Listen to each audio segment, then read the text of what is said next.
So mga tol, kakatapos lang po ng laban sa Times Square, New York sa pagitan ni Ryan Garcia versus Rolly Romero. Ang inaasahan nga po na mananalo sa laban na yan si Ryan Garcia, kabaliktaran po ang nangyari. Dahil na-upset po ni Rolly Romero si Garcia, tinalo po niya ito via unanimous decision. Pinabagsak ni Romero si Ryan Garcia mga tol sa round 2 nang tamaan niya ito ng malakas na left hook. Naging malaking epekto nga po kay Ryan Garcia mga tol yung pagkakabagsak niya dahil nag-iingat na si Garcia. Hindi rin makatama ang pamatay na left hook ni Garcia mga tol, at lalong nagpatalo kay Garcia mga tol dahil bibihira lang ito bumato ng suntok, hindi katulad dati na masipag siya sumuntok. Nagkatotoo nga po ang sinabi ni Romero mga tol, 2 beses daw kasi niyang winasak si Garcia sa sparring at pangatlo na daw ngayon sa laban nila, kaya ganyan nga ang nangyari. Dahil sa panalo ni Romero mga tol, umabanti na po ang record niya sa 17 wins and 2 losses, habang yan na po ang pangalawang talo ni Ryan Garcia sa professional boxing career niya. Bumagsak na po ang record sa 24 wins and 2 losses. Dahil tapos na po ang laban ni Garcia at Romero, tutungo naman po tayo sa laban ni Canelo Alvarez. Bukas na po yan magaganap sa Riyadh, Saudi Arabia, kalaban ng IBF Super Middleweight World Champion William Iscal. Sa weigh-in nga po nila kaninang madaling araw,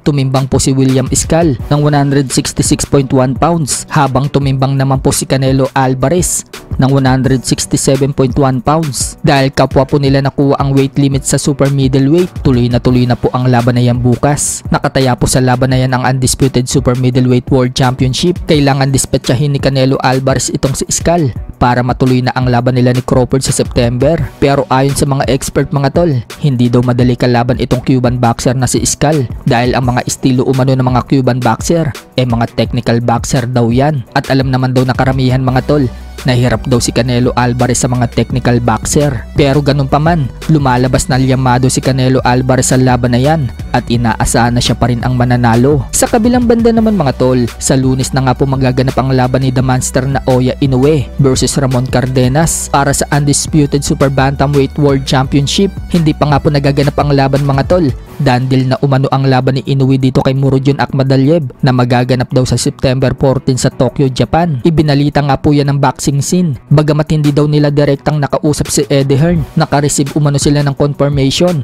na dandil na umano ang laban sa September 14 na magaganap sa Tokyo, Japan. So parang dinede-respect nga po itong si Cardenas mga tol dahil hindi pa siya natatalo. May kasunod ng kalaban itong si Inoue, pero mukhang okay lang naman kay Cardenas mga tol.